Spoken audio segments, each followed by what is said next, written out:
Hola, buenos días, estoy muy contenta de estar aquí y bueno, muy contenta de haber escuchado a las compañeros de la mesa anterior también, ¿no? Que llena de mucho entusiasmo, y creo que esto que voy a compartir pues tiene mucho que ver con lo que compartieron en la mesa anterior.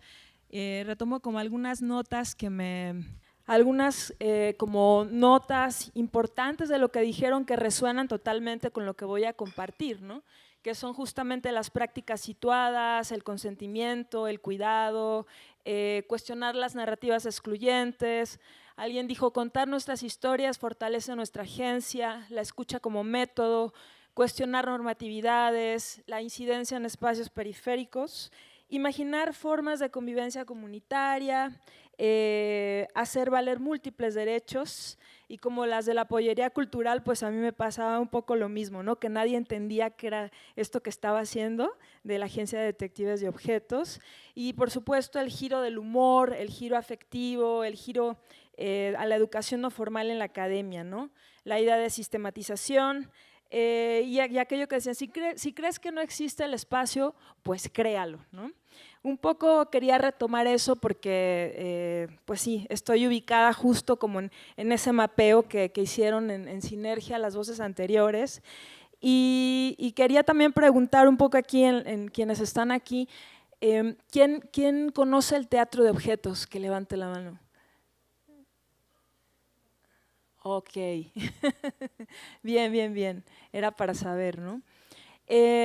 Pues lo que voy a compartirles viene de mi práctica, y en realidad me gustaría también que se animaran a preguntar durante la conversación, que no lo dejáramos para el final. Si alguien tiene alguna duda, que levante la mano durante. Y bueno, en realidad llevo, digamos, como 10 años con esta agencia de detectives de objetos que se llama El Solar, pero como unos 20 años en el territorio del teatro de formas animadas, ¿no? Es decir, que los últimos 10 años he estado como más centrada en el trabajo con las memorias comunitarias, y las memorias de territorios, de espacios públicos. Y bueno, ¿cómo funciona esta agencia?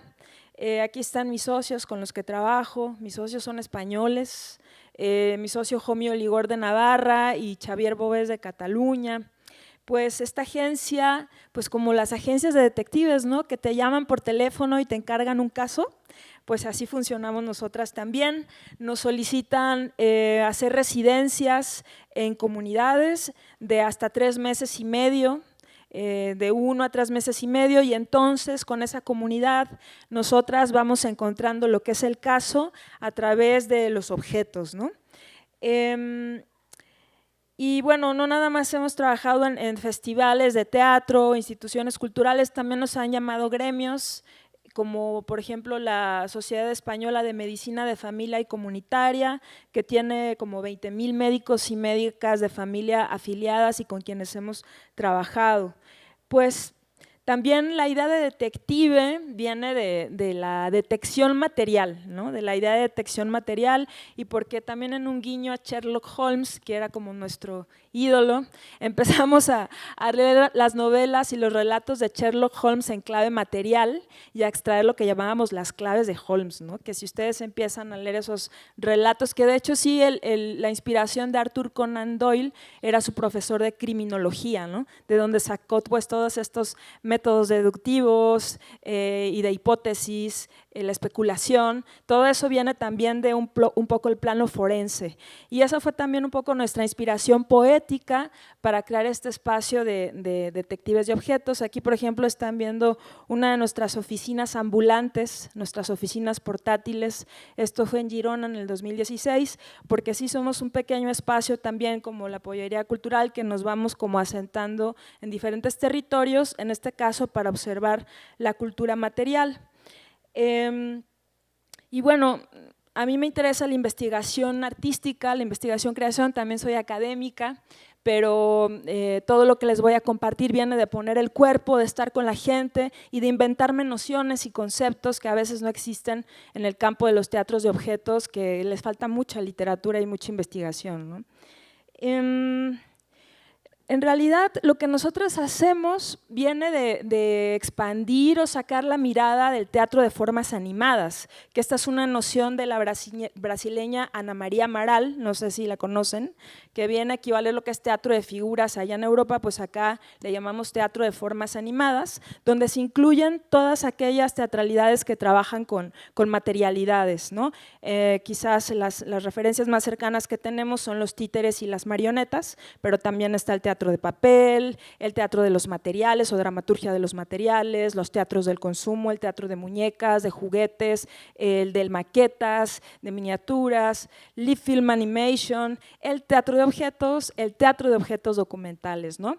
Yo le llamo campo escénico animista porque en realidad todo está centrado en esa como capacidad de transferencia entre el cuerpo y las materialidades, ¿no? Como una tensión que se genera y que crea diversas poéticas. Lo que hicimos nosotras fue como desplazar ese foco de atención de las transferencias entre lo animado y lo aparentemente inanimado hacia un plano de observación en el espacio público. En el espacio público, la esfera pública y en otro tipo de entornos. ¿Cómo sucede en nuestras relaciones sociomateriales en los espacios que habitamos, ¿no? Cómo vamos forjando una cultura material y cómo esa cultura material está llena de sentidos, de ritualidades, de transposiciones, de simbolismos, ¿no? Entonces, nuestro campo de observación se fue hacia allí y a cómo ponemos el cuerpo en esas relaciones. Pero digamos que la base la tenemos en esa teatralidad de los teatros de objetos, que es bien específica, es muy, muy específica. Digamos que en los teatros de objetos, pues no hacemos como si las cosas estuvieran vivas, ¿no? Como pasa en los teatros de títeres y marionetas, que hay este antropomorfismo, ¿no? De hacer como si las cosas estuvieran vivas. No, aquí partimos de la idea de que las cosas ya están vivas por sus trayectorias sociales, por sus biografías, por las maneras en que se relacionan con las personas, ¿no? Y surgen muchas preguntas sobre si los objetos son pantallas subjetivas de las personas nada más, si tienen su materia vibrante, si son agencias que van más allá de nuestro campo de visión, ¿no? Hay todo un universo de preguntas pues, que voy a ir compartiendo. Y bueno, nosotras digamos que al instalarnos como agencia de detectives y objetos en los diferentes espacios, lo que va surgiendo casi siempre, lo que se revela a través de las materialidades son malestares sociales. Son determinados malestares sociales que se van narrando a partir de estas relaciones o gestualidades periféricas que pasamos desapercibidas en los consumos cotidianos, ¿no?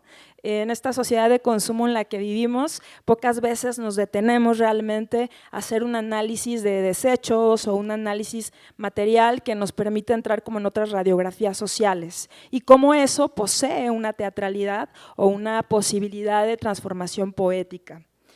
Son los espacios del embés, ¿no? Lo que nosotros llamamos los espacios del embés, esos pliegues o contrapliegues que se van formando en los territorios. Entonces, nosotros pues hemos trabajado en estos, llevamos 11 años trabajando, en estos 11 años como detectives hemos resuelto, entre comillas resuelto, porque claro, paréntesis, somos detectives inútiles, ¿no? ¿Qué vamos a resolver? Somos detectives poéticas, creamos determinadas comunidades, pero pues no llevamos esta como bandera de la resolución de conflictos, ¿no? En realidad escuchamos, estamos ahí y vamos generando en conjunto espacios de revelación. Pero lo de la resolución es una resolución poética más que nada y lo voy a ir explicando a lo largo de las experiencias. Pero lo que hacemos las detectives pues es generar diferentes formas de comunidad que se dan a partir de estas derivas en el espacio público o en instituciones, porque a veces trabajamos también convocadas por museos. Y en el caso de las derivas, pues partimos con la libreta en blanco prácticamente. Aquí es muy interesante cómo se dan los teatros de objetos esto, porque más que imponernos sobre la materia, buscamos pactos de no invasión, buscamos como no partir con una forma predeterminada para habitar los espacios, ¿no? Sino más bien de ver cómo esas relaciones sociomateriales nos revelan a nosotras las metodologías o las maneras en las que vamos a trabajar.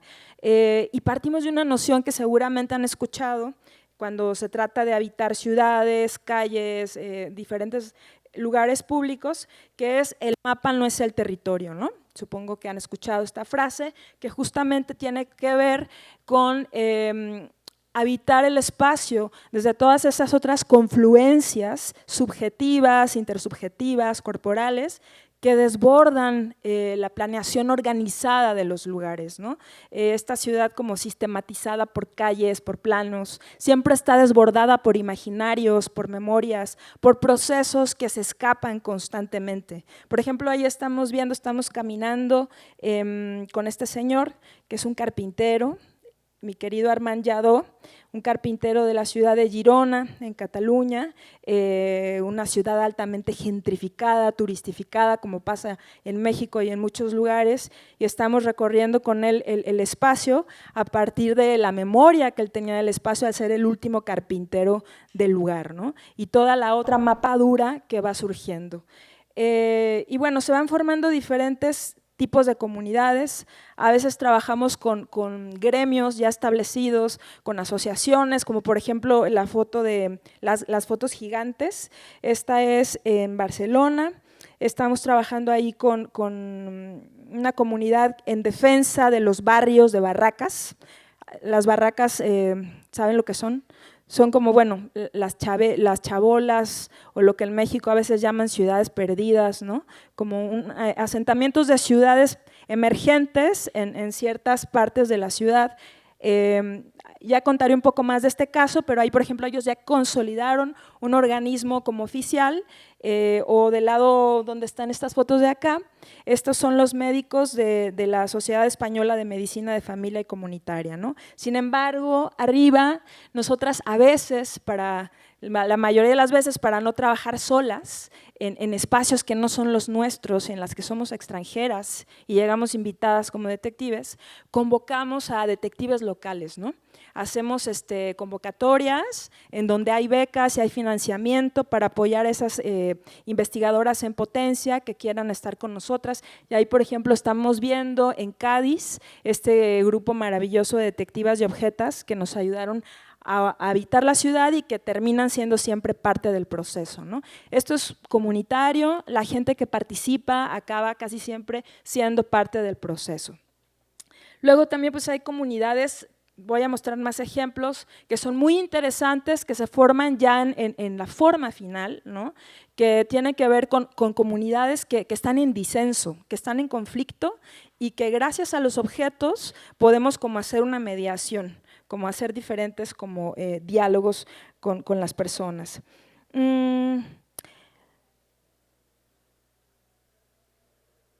Bueno, ¿qué sucede aquí?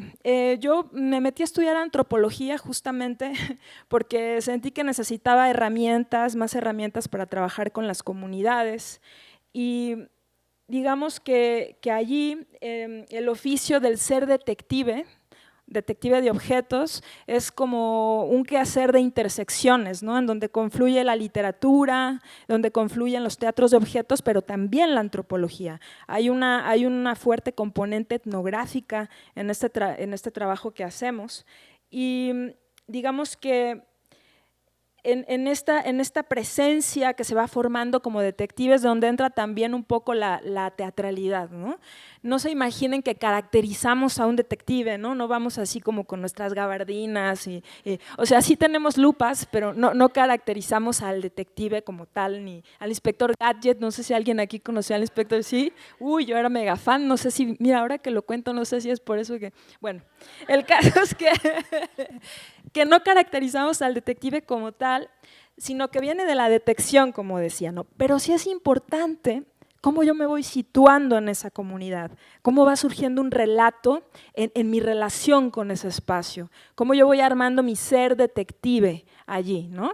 Y entonces hay un trabajo de registro continuado, mucho compromiso y mucha responsabilidad con el registro, con la organización de los datos, con la base de datos. Hay como una especie de compromiso más que de rigor, ¿no? Como un compromiso con toda esa información, y yo voy autoobservando cómo mi cuerpo acompaña ese repertorio de materialidades que se presentan, que son siempre distintas, como voy a mostrar ahora, ¿no? Y lo rico de estos teatros es que las materialidades te dan el tipo de presencia que tú requieres para estar ahí. No es lo mismo trabajar con una maleta de cartas, de 600 cartas de amor del siglo XIX, que trabajar con la colección de residuos de un barrio, ¿no? Hay como diferentes aproximaciones y tú vas comprendiendo cómo es esa manera de estar ahí, esa manera y esa corporalidad que acompaña ese tipo de materias, ¿no? Es complejo, pero es así como se forma lo que llamamos presencia interpretativa en los teatros de objetos. Ojo, no se trata de una interpretación actoral, no estoy hablando de eso, sino es más bien de traducir, de cómo se traduce un idioma de las cosas, ¿no? ¿Cómo traducimos un idioma que muchas veces desconocemos y que pasamos por alto y que no vemos, ¿no?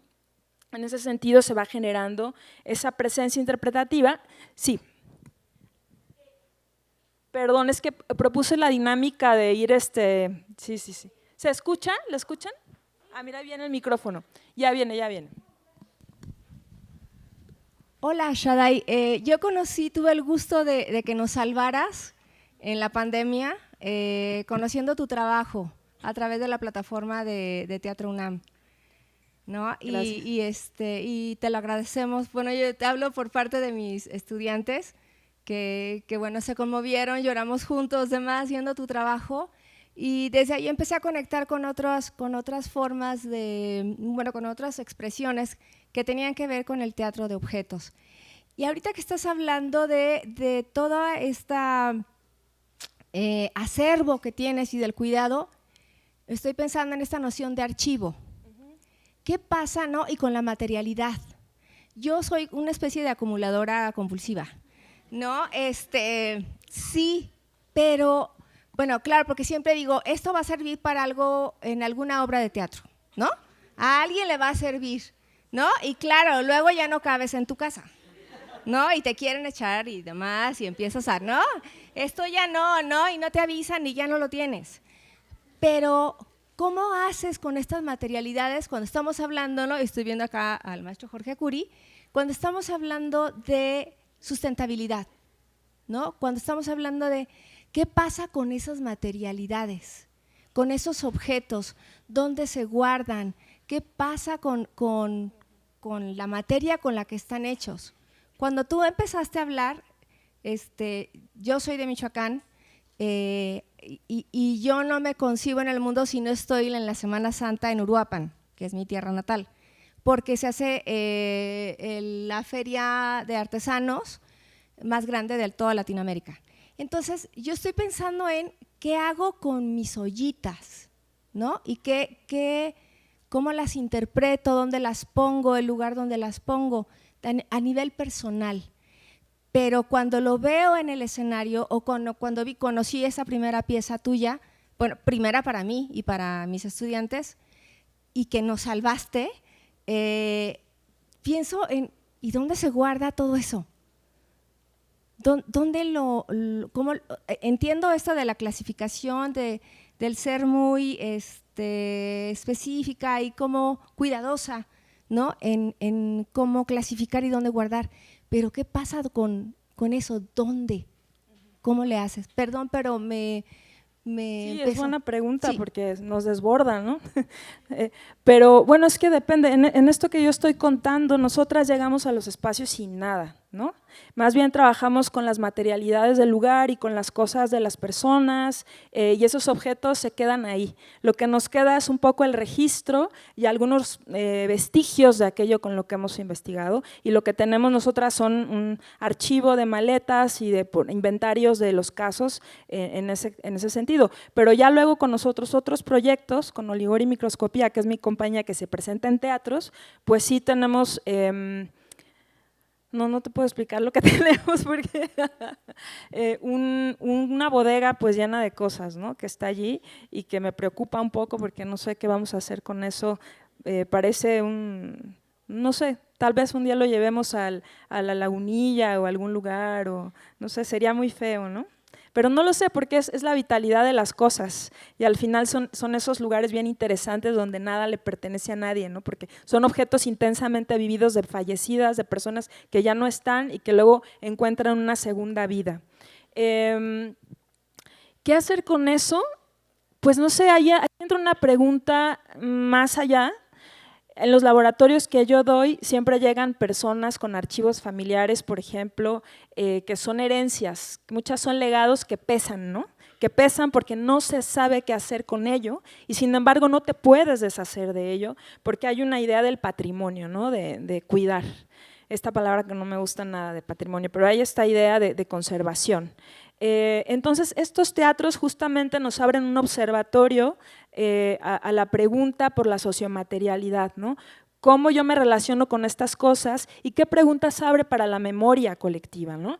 ¿Qué hacer con ello? Ok, lo que trabajamos aquí y que voy a ir mostrando justamente transita todo el tiempo entre la memoria individual y la memoria colectiva, entendiendo que la memoria individual ya siempre es colectiva, ¿no? Ya siempre está hecha de referentes culturales que compartimos.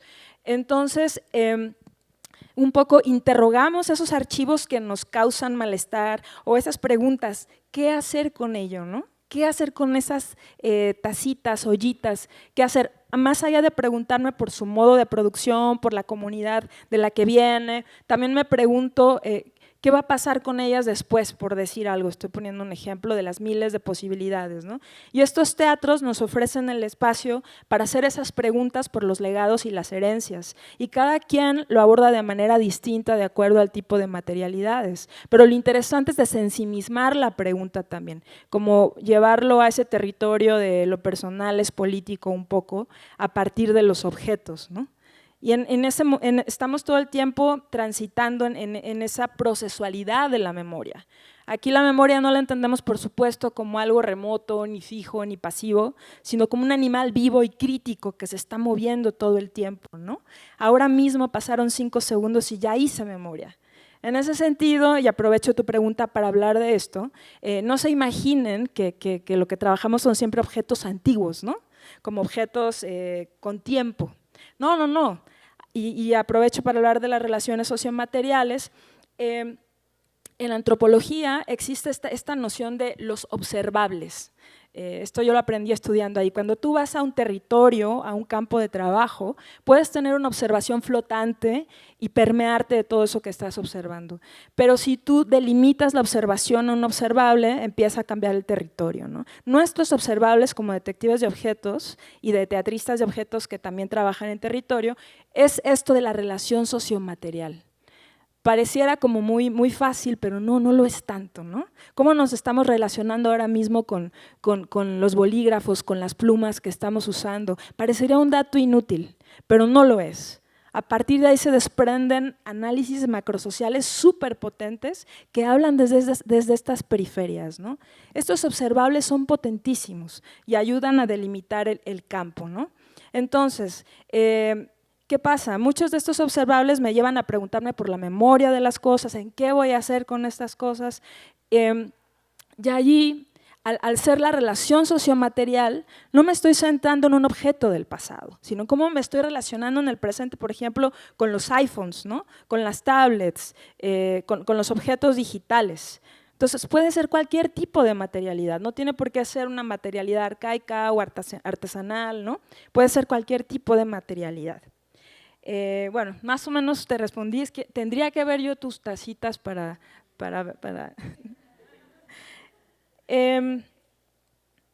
si alguien más quiere preguntar, por favor, siéntase libre porque es más divertido así. Ahora, a partir de esto, les voy a compartir ahora algunos casos de donde yo he extraído premisas de trabajo que a lo mejor les pueden funcionar para quienes trabajan con territorio o con comunidades, ¿no? Por ejemplo, hay todo un rubro que es el inconsciente material, que es potentísimo el inconsciente material. Quiero decir que estos observables van hacia esos territorios donde se arremolinan materialidades que no solemos ver como con reflectores, ¿no? Para usar la metáfora de Didi Uberman, ¿no? Ahí donde están los reflectores, ahí no miramos, miramos donde están las luciérnagas, estas otras pequeñas lucecitas que aportan información. El inconsciente material, ejercicio que yo a veces hago en el laboratorio, tenemos en nuestros bolsos cuando hay una intimidad compartida y se abre un espacio de contención. Empezamos a compartir toda una anatomía de lo que traemos en las bolsas, en las carteras, y de pronto ahí se abre un mundo de revelaciones, ¿no? Y se crean comunidades compartidas, afinidades. La gente, no, yo no tengo nada, y de pronto empiezas a ver la bolsa y está ahí guardado desde no hace no sé cuánto, un papel y los amuletos y los regalitos. Y todo eso habla de afectos y de pragmáticas sociales interesantísimas, ¿no? Ese es el inconsciente material, ¿no? Aquello que pensamos que no existe, pero está ahí hablando todo el tiempo. Luego está el ejercicio de los altares y los antialtares. Este es buenísimo, ¿no? Hablando de espacios domésticos o de espacialidades. Los antialtares, ¿qué se imaginan que son? Esos lugares donde justo se arremolinan todos esos tránsitos de cosas que no usamos, que no queremos, pero son desechos que no se tiran, ¿no? Que están ahí permanentemente contando algo. El típico cajón, voy a decir uno muy cliché, pero es el típico cajón donde están los borradores, las ligas, las moneditas que nadie quiere, el tapón del bolígrafo, el encendedor que medio sirve, medio no. Eso es lo típico, el clip, ese clip perdido que se anda por ahí, ¿no? Bueno, esos son los antialtares. Y lo curioso es que cuando lo contrastas con los altares, te das cuenta que a veces hay el mismo objeto, ¿no? La misma moneda, pero tienen diferente valor emocional, diferentes contextos, ¿no? El inconsciente material funciona así, y es un hábito, es una práctica. Digamos que el inconsciente material máximo serían las bolsas de basura, ¿no? No sé si en México hay unos basurólogos fantásticos, no sé si conocen a Ilana Volvinic y Rodrigo Viñas, que trabajan en el grupo 3, buenísimo, que hacen radiografías sociales a partir de chicles pegados en un árbol o colillas de tabaco en una calle, ¿no? Ese es el inconsciente material, y aquí, por ejemplo, les están viendo unas fotos de un caso que nos encargaron ahora recientemente en el Museo Universitario del Chopo, que fue nuestro primer caso en México. Además, trabajamos en muchas partes, en diferentes países, que se llama Objetos como árboles. Nos llaman y nos dicen, es el 50 aniversario del Chopo, queremos que vengan a trabajar con la colección del museo. Una colección problemática, casi nadie sabe que hay una colección en el Chopo, ¿no? Que además ha sido como repartida en múltiples instituciones, fragmentaria, con muchas preguntas, y cuando llegamos ahí, resulta que ni siquiera podíamos trabajar con la colección, porque por todas estas como obstáculos del patrimonio, no se puede tocar, no se puede traer al espacio donde están trabajando, no está inventariada. Bueno, ¿qué se hace en esos casos, no? Ahí es donde entra la imaginación de la detección material y aplicamos la del inconsciente material. Ok, ¿qué colecciones cuidan a la colección? La colección del reflector. ¿Cuáles son las otras colecciones que sostienen esta colección? Y se abre un umbral maravilloso. Lo que están viendo aquí son imágenes de la bodega de museografía, de los trabajadores y trabajadoras de base que llevan años ahí acumulando cosas y van creando su propio museo allá adentro, ¿no? Y unos relatos fantásticos, maravillosos, y entonces acabamos haciendo una pieza que se llamó Objetos como árboles con las propias trabajadoras del lugar a partir de sus colecciones, y cómo eso hablaba de los 50 años del lugar, ¿no? Por ejemplo, ahí donde está el dinosaurio, eso es bellísimo. Uno de los trabajadores empezó a guardar, que llevaba como 40 años trabajando ahí, todos los juguetes que las niñas y niños iban dejando en el patio del museo, y empezó a hacer su propia colección de juguetes, ¿no? A partir de eso. O el traje que están viendo abajo, por ejemplo, había toda una colección de objetos de personal fallecido, ¿no? Con quien se guardaba una fuerte relación afectiva, y que cuando ya no estaban ahí se seguían conservando. Ese es un uniforme, por ejemplo, de un jefe de museografía que era muy querido y quedó ahí intacto, ¿no? Y como ese había muchos objetos de trabajadoras fallecidas, fotografías muchísimas, y bueno, no solo eso, el museo cumplía 50 años y resulta que había 2 trabajadores que eran los técnicos del Foro del Dinosaurio que también cumplían 50 años trabajando ahí. Entonces, wow, era increíble. Entramos a la bodega junto con ellas y ahí donde está ese como iluminador, empezamos a sacar objetos y tenían toda una clasificación y un archivo de lo que iban dejando las compañías de danza y de teatro que pasaban por ahí a lo largo de 50 años. Imagínense todo lo que tenían ahí, unos documentos que ni los de archivo del Chopo sabían que estaban ahí, ¿no? Entonces, fue maravilloso, o por ejemplo, el inconsciente material, tomando el inconsciente material del museo, nos habla de cómo ciertos objetos cambian de estatus. Ahí donde están las piñatas, todo ese sector era el de museografía, y una cosa muy, muy curiosa era cómo ellos se apoderaban de residuos de exposiciones de artistas conceptuales, ¿no? Que pasaban por ahí. Entonces ellos iban quedando con lo que ya nadie quería y le daban otros valores maravillosos dentro de su espacio, ¿no? Esas piñatas, por ejemplo, eran de un artista que ahora no recuerdo el nombre, que pues tenía una instalación y las tiró, y entonces uno de los trabajadores las recicló, las restauró y vestían a la mujer de Santa Claus, a un sapo que está ahí como del Grinch, y hacían sus propios altares con ellas. Más todavía, no sé si se alcanza a ver muy bien, pero hay un cuadro de refrescos que está ahí donde están las piñatas, ¿lo ven? Hay como un cuadro así de madera que está ahí. En ese cuadro de madera lo que hay es una serie de latas de refresco energizante. Y eso es bien potente. Para mí ese fue el objeto más revelador del inconsciente material, porque hablaba de la situación precarizada de las trabajadoras de ahí, ¿no? Después de trabajar muchos años en el museo, el trabajador decidió hacer sus propias obras, ¿no? de arte. Y una de sus obras fue empezar a colocar, enmarcar, como todas estas latas de refresco energizante que se tomaba a diario, ¿no? Que eran muchísimas y que por eso estaba todo deteriorado de salud, de hecho estaba llevando un tratamiento, ¿no?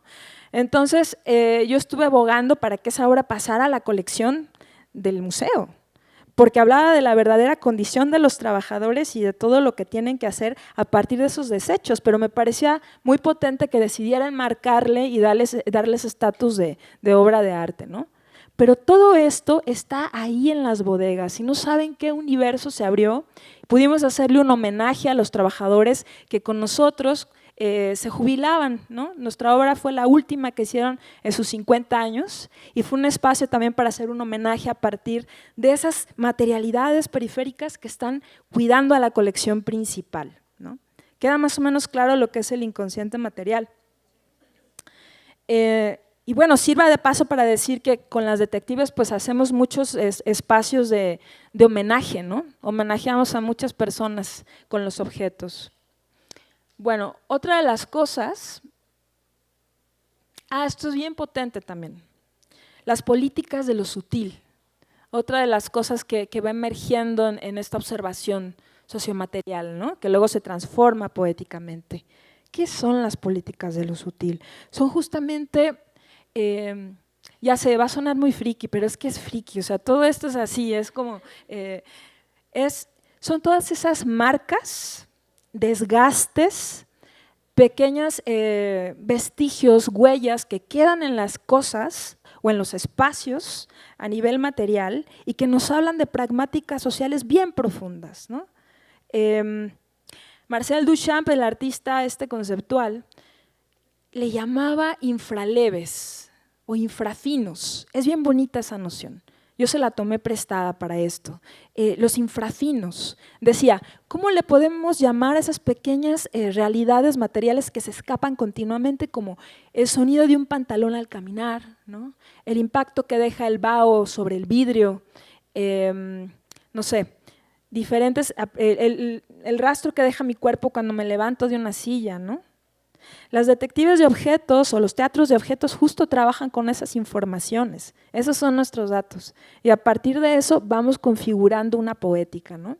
Aquí, por ejemplo, este es quizá uno de los objetos más fuertes que yo he conocido en todos estos años, una de las historias más fuertes.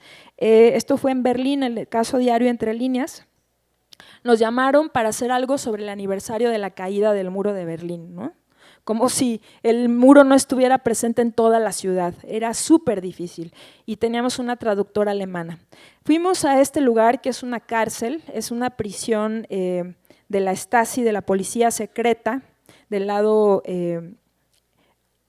oriental, del lado este de Berlín, y ahí estaba una mujer que había sido presa en esa cárcel y que al día de hoy se había hecho como, pues sí, como hacía recorridos para turistas e investigadores dentro de la propia cárcel, ¿no? Y cuando llegamos a la que había sido su celda, Mónica Schneider saca este libro y nos dice que en esa cárcel les prestaban un libro a la semana y de viajes además, ¿no? Como para torturarlos. Y entonces ellos empezaron a desarrollar un código secreto. Empezaron a, no sé si alcanzan a ver, pero hay como un subrayado de uña. Con la uña empezaron a subrayar frases, diferentes frases para darse fuerza y para que la demás gente tuviera conciencia de que no estaban solas, ¿no? Entonces, en ese libro se empezó a componer otro libro a partir de los subrayados de uña. ¿Qué pasa? Que cuando cae el muro, una asociación se dedica a recoger esos objetos y Mónica encuentra uno de los libros que ella había subrayado, ¿no? Y es uno de los que ahora muestra durante el recorrido. ¿Qué hicimos nosotras? Pues le invitamos obviamente a formar parte de lo que acabó siendo ese como especie de Frankenstein de relatos, de disensos, y no había mucho más que hacer porque en ese objeto ya estaba contenido el espacio, ya estaba contenida la problemática y era una metáfora latente, no era una botella lanzada al mar, era una comunidad que se estaba autoprotegiendo dentro de ese espacio de opresión, eran muchísimas cosas en ese pequeño gesto de la uña, ¿no? Esa es la política de lo sutil y acabamos creando este espacio de disenso donde había gente que había estado presa por ese sistema y gente que estaba a favor de ese sistema, ¿no? A través de los objetos y los diferentes relatos creamos como esas plataformas de relación entre las personas y era bien interesante escuchar las múltiples perspectivas, ¿no? Y a nivel, digamos, performativo no había mucho más que hacer, más que pasar ese libro con Mónica ahí contando el relato, ¿no? Era totalmente potente por sí mismo, ¿no? Y pasa mucho con estos objetos, son tan fuertes, tan poderosos, proponen una poética del secreto y de la intimidad tan fuerte que no se necesita hacer mucho más que crear ese espacio de contención para el secreto, ¿no? Compartido. Y esto fue un poco lo que compartimos. Sí, la política de lo sutil son los objetos intensamente vividos, ¿no? Las cartas que han sido besadas una y otra vez, las fotos, por ejemplo, de presos políticos que se quedan las familias en España, por decir algo, y que han sido guardadas en carteras, en bolsas, en cajas. Y todos esos rastros van dejando una trayectoria que posibilita una interpretación poética, dramatúrgica y un reencuentro con una pragmática social, ¿no? ¿Se comprende? ¿Alguien tiene alguna historia sobre esto? El señor que está ahí. Es que todas conocemos historias así y en los mercados de pulgas te encuentras muchos objetos intensamente vividos, ¿no? Tú lo que quieres es hacerme llorar, pero no lo lograrás. Y te voy a decir por qué. Cuando era muy pequeño, a mí me llevaron al Museo Universitario del Chopo. Era otro mundo, otra cosa, muy diferente. Luego, casualmente, cuando yo durante muchos años hice pantomima, hicimos allí los encuentros de teatro independiente. Fueron como 4 o 5. Y nos reuníamos todos los que hacíamos teatro a la calle, teatro en la calle. Y hubo muchos encuentros muy creativos, hacíamos performance, hacíamos teatro para niños, hacíamos teatro del silencio. Y luego vinieron y lo destruyeron. Es decir, yo quisiera ver qué te pudieron decir los que tienen 50 años respecto a lo que hicieron con el museo. Llegó una serie de arquitectos retrasados mentales y le faltaron al respeto al edificio maravilloso. Le metieron unos cajones allá adentro dizque las salas del museo y estaban profundamente orgullosos, y yo quisiera haber oído lo que pensaron los trabajadores. Yo llegué otra vez a llevar a mis hijos a ver el museo y casi lloro. Sí, los trabajadores me metieron a lo que quedaba en las orillas, me enseñaron la pared, no, me enseñaron algunas cosas, que lástima que no me enseñaron esto, pero yo creo que esto que tú haces sería fundamental, quizá demasiado tarde, porque así como fue destruido ese museo, así fueron destruidos los trenes, los tranvías. Yo viajé en tranvía y la única vez que he salido en mi vida del país, salí por el teatro, y cuando fui a Portugal, allí todavía hay tranvías, no es posible. ¿Qué están haciendo los arquitectos mexicanos que trabajan para el Departamento del Distrito Federal? ¿Qué tienen? Mastique en lugar de… Entonces, los relatos de estos señores deben ser maravillosos. Sí. Creo que se llamaba Cohen, el director del Museo Universitario del Chopo. Era hay unas obras de él en la UAM Xochimilco. Y ¿cómo se llamaba? Pamplonio, era el museógrafo. Yo le aprendí tanto a él, que nos enseñaba cómo reorganizar, porque teníamos unos escenarios mal hechos, pero era un lugar maravilloso. Toda la gente de por ahí de La Guerrero iba al teatro para niños, al teatro para adultos, y todos son los que dejaron sus juguetes. Sí.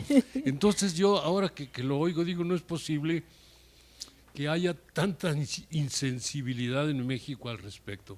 Ajá. No solamente con los y teatros. no solo en México, en muchos lugares, no me digas, Como, porque ya claro, sí.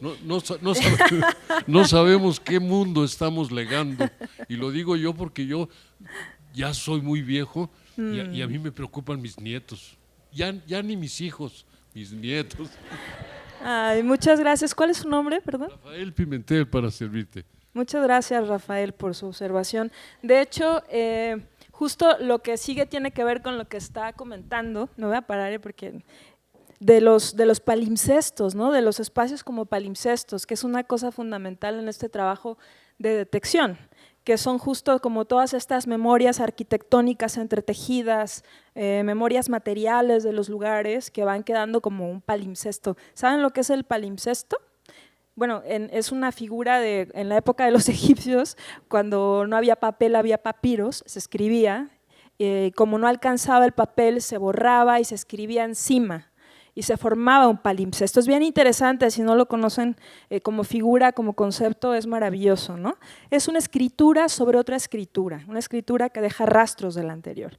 En ese sentido se pueden pensar los espacios o los edificios como el Chopo, que tiene una escritura nueva sobre una escritura anterior. Y claro, el trabajador, por ejemplo, don Enrique, guardaba una tuerca del antiguo museo, ¿no?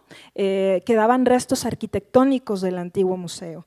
Y los guardaban precisamente pues por esa nostalgia, esa memoria de aquel espacio habitado que estaba ahora siendo habitado por otra comunidad, ¿no? Desde otro lugar, desde otra perspectiva. Ciertamente el Chopo tiene este conflicto, o no sé si es conflicto, esta metamorfosis a partir de esta reestructuración, en donde es un museo, pero es un centro social, ¿no? Entonces, la premisa de ese lugar ahora, la directora dice que es un centro social travestido de museo. Entonces tiene un poco como esa cuestión de que mucho tiempo fue centro social, fue mucho para las comunidades, ¿no? Todos tenemos ese referente del rock urbano, del Chopo, ¿no? Y ahora está dando un giro también hacia el arte contemporáneo. Entonces, parte de rescatar la colección del museo también viene dada por ese giro. Y hay una tensión de estructuras institucionales en el Chopo que lo hacen ciertamente muy interesante, ¿no? Hay una confluencia de comunidades muy distinta que lo hacen muy interesante en cuanto a palimpsesto del espacio, ¿no?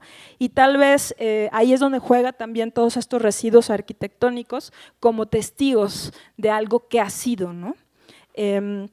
Y sí, los trabajadores guardan esos restos, guardan esos residuos de antes de la reestructuración, ¿no? Y eso es muy poderoso. Pero es eso, ¿no? La figura del palimpsesto urbano, de los territorios, cuando trabajamos en territorios, viene por esta pregunta. No sabemos con cuántas personas compartimos un mismo espacio en términos de memoria, ¿no? Por ejemplo, el señor Rafael nos estaba diciendo cómo él recuerda al Chopo, ¿no? Él cómo tiene su propio recorrido en ese lugar, en esa cartografía, que para otra persona es totalmente distinta, ¿no? Entonces, el palimpsesto se encarga de mapear esas apreciaciones distintas de los espacios y observar qué comunidades habitaban antes en ese mismo lugar donde yo habito, donde tú vives, quién vivía antes, ¿no? ¿Quién la construyó? O más allá todavía, ¿qué había en ese terreno antes, ¿no? Y eso pasa mucho ahora en los barrios turistificados, que están desplazando a las periferias a gente que tenía sus negocios ahí, negocios locales que ahora se convierten en Airbnbs, en apartahoteles, en venta de cupcakes que se acaban en una semana y ahora estamos viendo no sé, una tienda naturista carísima, ¿no? Esta especulación del territorio nos lleva justo a abrir estas preguntas como detectives de objetos, ¿no? ¿Qué había aquí? ¿Qué memorias están tejidas en este espacio, en estas casas? Por ejemplo, aquí estamos viendo el caso Cuaderno de Campo. Este es uno de mis favoritos. Esto es el Jardín Botánico de Barcelona, ¿no? Y ojo, porque estoy hablando de casos en diferentes ciudades del mundo, pero para mí son casas de espejos, porque son problemáticas que existen en todos lados. Esto del Museo de México lo podemos observar en cualquier museo del mundo, ¿no? O eso del infrafino, de la prisión, lo podemos observar en muchos espacios de tortura, ¿no? Entonces, aquí, por ejemplo, es muy fuerte porque este jardín botánico, que es un museo de plantas de todos los continentes, tenía abajo enterrado este barrio que les decía, este barrio de los barraquistas, que fueron migrantes, que vinieron principalmente gitanos y gitanas del sur de España, que llegaron a Barcelona a ocupar las fábricas, a ocupar todos esos puestos que nadie quería, ¿no? Y formaron su propia ciudad en la montaña de Montjuic, en donde justo ahora está el jardín botánico. Estaban olvidados por el gobierno, no tenían ningún tipo de servicio público y no tenían agua, no tenían transporte, y ellas formaron su propio hospital, su propia escuela, se abastecieron de agua, crearon un tejido asociacionista súper fuerte que después, cuando vinieron las Olimpiadas, quedó totalmente borrado de la historia. Los llevaron y los desplazaron hacia las periferias y abrieron este magnífico jardín botánico, que es precioso, ¿no? Los botánicos y las botánicas, pues cuando estuvimos habitando ahí ni siquiera sabían del pasado de ese lugar, ¿no? Entonces, en ese espacio nos encontramos de pronto un día un señor que estaba mirando un almendro que era el único árbol que había sobrevivido de las siembras barraquistas, porque tenían sus propias huertas. Y empezamos a platicar con él y resulta que él había vivido ahí de niño y que solía pagar su entrada a ese museo para recordar cómo había sido el barrio de su infancia, ¿no? Ahora convertido en museo de plantas. Y no solo él, empezamos a encontrar un montón de gente que iba ahí porque pese a la precariedad eran muy felices porque había ese tejido asociacionista, ¿no? Y entonces ahí nos dimos cuenta que este espacio pues estaba habitado por dos comunidades que no dialogaban entre sí de manera directa, ¿no? Que eran los barraquistas y sus memorias y los botánicos y botánicas y las plantas, por supuesto, como habitantes, ¿no? Entonces de ahí nació Cuaderno de Campo, de este encuentro que generamos entre comunidades y por preguntarnos con cuántas personas compartimos nuestros espacios, ¿no? Y fue muy potente porque de alguna manera te das cuenta a través de los objetos y las materialidades, ¿no? Cómo funcionan las políticas oficiales de la memoria, ¿no? ¿Por qué estaban como digamos en la política oficial de Cataluña, estas botánicas y botánicos tenían un lugar privilegiado, en cambio todos los barraquistas estaban totalmente relegados, ¿no? Y ellos que están abogando por una defensa de su memoria, justamente lo que intentamos hacer con Cuaderno de Campo fue este encuentro con ellas y ellos para que hablaran de esto, ¿no? Y las placas informativas del jardín, donde se habla de las plantas, las tomamos como objetos y ahí narrábamos las historias de estas personas que habían habitado ahí, ya que adoptamos la forma del recorrido, ¿no? A través del recorrido iban emergiendo esos otros espacios y empezábamos a entrelazar espacialidades hasta que terminábamos en el Instituto Botánico que estaba hasta arriba de la montaña y ahí activábamos objetos de botánicos que también habían sido exiliados por la guerra, ¿no? Que estaban ahí guardados en los archivos. Entonces comenzaban muchas preguntas, pero estas preguntas nacen de ese palimpsesto, de esta pregunta por las comunidades que muchas veces son opuestas o que tienen conflictos entre sí, porque demuestran tratos distintos de las memorias, ¿no? Eso es el palimpsesto, y así ocurre, por ejemplo, con el museo, lo que usted nos estaba contando, ¿no? ¿Alguna duda sobre esto? ¿Te habías de intentar pegar un clavado en la bodega de la universidad? Isabel, ¿me llevas ahí después? Hace 30 años yo hice una puesta en escena en el Santa Catarina y no teníamos para la escenografía. Y entonces me dijeron, pues ahí está la bodega, ve, busca lo que quieras y tráetelo y ármala. Y fui a la bodega. Oh, decepción. Había todo lo que necesitábamos, pero encontré como 20 placas teatrales tiradas. La memoria de quienes hacemos teatro está en las placas. Y el Santa Catarina es el único teatro que no tiene placas. Están todas atrás del escritorio del coordinador. Y protesto porque ahí hay 2 placas mías. ¿Sí? Es decir, nadie sabe de la obra que yo dirigí allí porque la placa está ahí archivada. ¿Qué están haciendo con lo que nos queda a nosotros después de muchas funciones? Los grandes teatros tienen sus placas y uno se asoma como la egoteca. Ay, mira, ahí estoy yo y ahí está mi nombre. Necesitan contratar a los detectives de objetos para hacer una toma de placas. Para mí lo lamentable es que las placas de Lástima que sea puta, dirigido por Gurrola, 4 o 5 placas interesantísimas que yo vi, van a acabar allá en la bodega.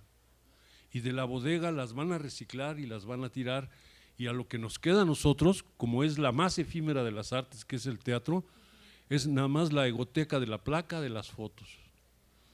Entonces, ¿qué podríamos hacer utilizando tu conocimiento para que la historia del teatro mexicano sea más verídica y menos al servicio de los jefes de departamento? Bueno, creo que es muy buena la observación, todo lo que hemos visto, ¿no? Del inconsciente material, todo eso, es bien interesante ir a hacer una radiografía, por ejemplo, de las bodegas, ¿no? De aquí, sería maravilloso. Y ahí nace un contrarrelato, una contrahistoria, o una manera de complementar lo que ya se cuenta también, ¿no? También hay que entender, no son juicios de valor, me parece. Hay que, desde el punto de vista antropológico, todas estas prácticas sociales tienen una lógica cultural, que es muy interesante ver desde los diferentes puntos de vista, ¿no? ¿Por qué hay estas prácticas con la materia, con los espacios? Se abren preguntas más que juicios en esto que nosotras intentamos hacer, porque siempre trabajamos con comunidades distintas que a veces están en conflicto, ¿no? Entonces, pues sería maravilloso ir a hacer esa radiografía del cambio de estatus de las cosas, también porque están atravesadas por un factor generacional, un factor temporal, cambios de administraciones. En mi experiencia, cuando he trabajado en instituciones donde hay 80,000 objetos o donde hay… Hay cambio de trabajadores y trabajadoras que no tienen ni conocimiento de las prácticas materiales anteriores, ¿no? Y eso es normal también, porque no hay un vacío de comunicación, ¿no? Entonces ahí es donde entra el trabajo de detección material y puede aportar desde ese lugar, ¿no? de hallazgo y búsqueda. Pero sí, esta universidad en general debe estar llena de espacios maravillosos para ejercer la detección de detective, ¿no? Deberíamos hacer algo, ¿no? ¿Qué más? ¡Wow! Esto es genial. Esto es maravilloso. Esto es las colecciones, justo. Volvemos a las colecciones y acumulaciones encontradas.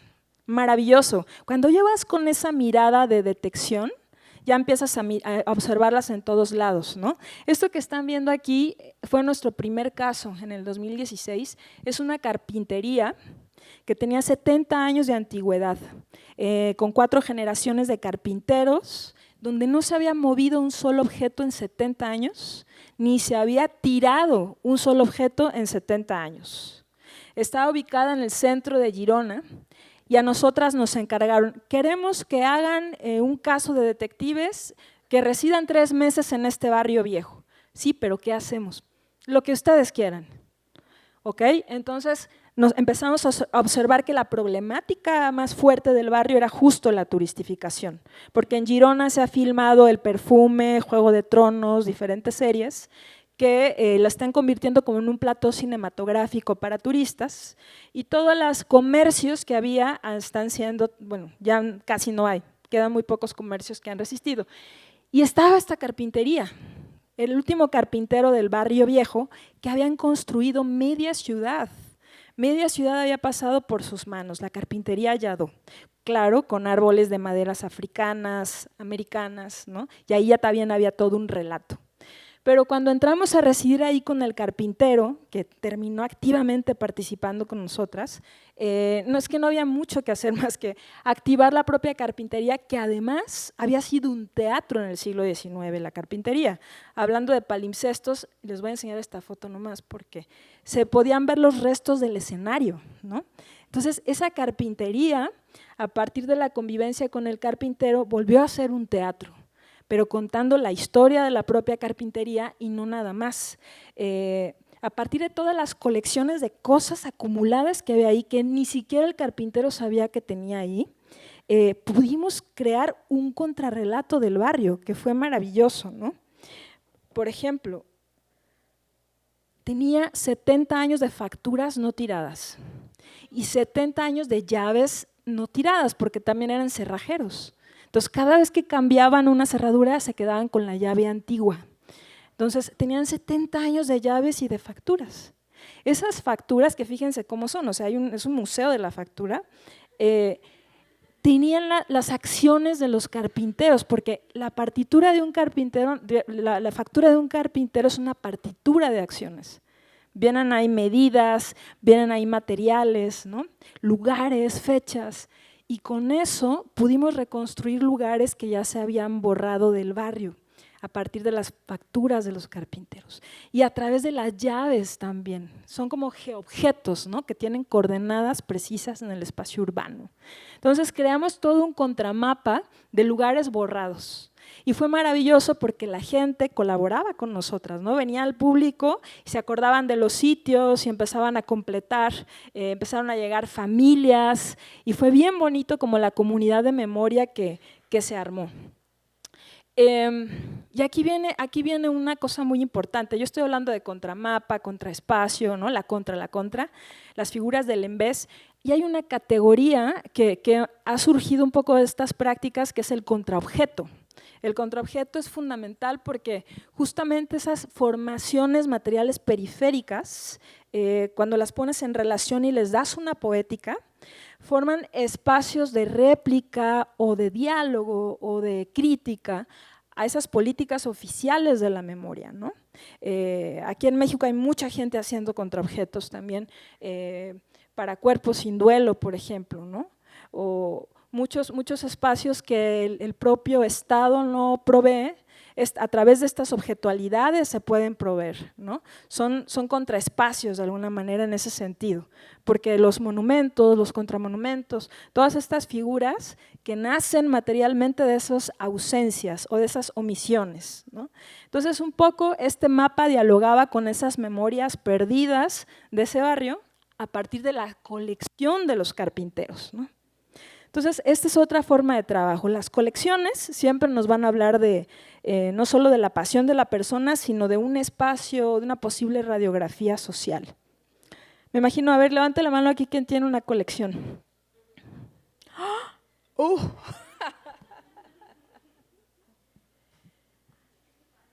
Así rápidamente, sin micrófono. ¿Colección de qué? Formas de gomita. Formas de gomita. Programas de mano. Barbies en miniatura. Wow. Llaveros. Uñas. Wow. CDs. Peluches. Por ejemplo, es que todo esto son datos, son bases de datos, ¿no? Todos esos peluches, ¿de qué nos hablan? ¿No? De muchísimas cosas. Si partimos de la historia de que hay una memoria social, más allá de mi pasión personal. ¿Quieres? Perdón si me estoy desviando demasiado. No importa. Porque cuando yo dije de broma, pero sí tenía una amiga con que coleccionábamos exnovios y hacíamos listas. Y mi pregunta es, si ustedes están empezando a inspeccionar los cuerpos de las personas como objetos o como materialidad, ahora que la digitalidad está disolviendo esa materialidad. Esa es mi pregunta. Todo el tiempo, digamos que todo el tiempo, porque como decía al principio, hay una construcción de una presencia interpretativa en el sentido de investigar cuál es mi relación corporal con esa materialidad, ¿no? Incluso a veces hemos trabajado con tatuajes, con gente que trae tatuada casas, gente que tiene tatuada personas, árboles familiares, ¿no? De genealogías familiares, como investigar el tatuaje como objeto también, por ejemplo, o las marcas, las heridas, también el cuerpo como mapa, ¿no? Ahí nos vamos a otro tipo de materialidad, la piel como propia materialidad, pero digamos que todo el tiempo hay esta pregunta por la cosificación también. ¿En qué momento nos cosificamos nosotras como objeto de consumo o nos prefabricamos como un objeto de consumo y nos cosificamos? ¿Y en qué momento nosotras sometemos a los objetos y las materialidades en una jerarquía de poder de consumo? Estas poéticas son una pregunta por cómo consumimos el mundo y creamos relaciones de consumo. Y en ese sentido, todo el tiempo está esta pregunta por el cuerpo, cómo estoy yo ahí relacionándome y cómo me autoconstruyo como objeto en una sociedad capitalista, bla, bla, bla, ¿no? Pero siempre está la idea de la mercancía, por ejemplo. Si dicen que el lenguaje universal de las cosas es ser mercancías, justo en estas poéticas hackeamos un poco esta perspectiva para buscar como historias situadas, contextos que le den como un cuerpo a eso que se escapa todo el tiempo, ¿no? Ahí hay otra pregunta, sí. Más que pregunta era un comentario, porque ahorita que te escucho y viniendo de la plática anterior, ¿no? Esta cuestión de sistematizar, pero yo me venía a la memoria el rancho Izaguirre en Teuchitlán. Cómo orgánicamente la gente que entró empezó a identificar los objetos, a ponerles un número y a darlo a conocer para que pues la gente pudiera ir a recuperar esa memoria, ¿no? Y bueno, mencionaste por ahí de paso a Eliana Diegues y bueno, era algo que justo comentábamos, ¿no? Y en este caso está sistematizado, pero es muy interesante cómo pasa en la realidad también. Sí, qué bueno que lo comentas. Hay toda una línea de trabajo que se llama Objetuarios de la Ausencia, que tiene que ver con eso. Y hay un proyecto bien bonito que apenas escuché estos días, que se llama Las Prendas Hablan, a propósito de eso, que si no lo conocen, búsquenlo, está bien poderoso. Es una iniciativa de activistas y periodistas a propósito de las prendas del rancho, ¿no? Justo para abrir esta plataforma en términos colectivos y que la gente pueda reconocer, aunque no esté legitimado, creo, por el Estado ese reconocimiento, ¿no? Creo que son otro tipo de pruebas. Entonces, y como este caso hay muchos en el mundo, por ejemplo, ahora yo estoy haciendo una investigación de objetos migrantes en el mar Mediterráneo. Entonces, hay un señor en el sur de España, en Cádiz, que hizo un tanatorio para personas subsaharianas, ¿no? Para todos esos cuerpos que llegan en las pateras y que quedan en el anonimato, que nadie puede reclamar. Y la manera de reconocerlos es justamente a partir de las pocas cosas que guardan en su ropa envueltas en plástico, en bolsas de plástico, alianzas, anillos, a veces bolsitas de tierra que traen de sus tierras. Los objetos hablan siempre. El objeto arquitectónico, algo está pasando, siempre pasa.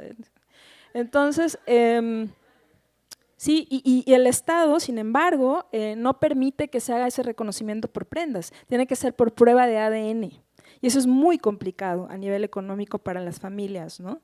Entonces, ¿por qué los objetos no tienen, fíjense, hasta ahí seguimos despreciando las cosas, no tienen esta validez estatal como pruebas de reconocimiento? Allá hay toda una cuestión muy, muy poderosa para investigar, de las evidencias y pruebas también forenses, ¿no? Los objetos, no solo los huesos y la sangre, también los objetos. Bien, ¿seguimos? Sí, adelante, aquí hay… Si puedes compartir con nosotros alguna experiencia de cómo volver esto tan interesante que nos estás contando, cómo volverlo teatro, cómo lo has vuelto hecho escénico. O sea, primero me respondo yo, ¿no? En mi pregunta, o sea, a lo mejor lo primero que va a arrojar esto va a ser relato, obviamente, historias, a lo mejor también instalaciones, ¿no? Pero ¿y cómo se ha vuelto movimiento, cómo se ha vuelto cuerpo? En fin, gracias. Pues en realidad está en todo momento, ¿no? Está en todo momento, aunque siempre los formatos varían de acuerdo al repertorio de cosas y las comunidades que nos invitan. No siempre son teatro de objetos documentales comunitarios, que es lo que hacemos, a veces son instalaciones, películas, publicaciones, exposiciones, pero siempre tienen una mediación corporal, que eso es como lo que más nos importa, ¿no? Por ejemplo, esta carpintería, ¿cómo se vuelve teatro de objetos?, ¿no? En nuestro caso, la teatralidad de los objetos es muy específica, como decía, porque no es lo que conocemos como teatro de texto ni teatro de actores. El protagonismo lo tienen estas relaciones sociomateriales y cómo yo construyo esa manera de estar acompañando a las cosas, ¿no? Entonces, en este caso, por ejemplo, había una dramaturgia del espacio, ¿no? Había una dramaturgia del espacio dada por cómo estaban colocadas las cosas, dadas por las diferentes historias de posesión que había con las cosas, por esa inmovilidad de las cosas, o las cajas de herramientas que eran como intocables, intransferibles de los carpinteros. Cada eso forjaba una escena donde estábamos las tres detectives, por ejemplo, vestidas como carpinteras, porque siempre acabamos como vestidas del lugar donde estamos, casi siempre, hemos sido un poco de todo. Y el carpintero estaba con nosotros también, contando su historia, ¿no?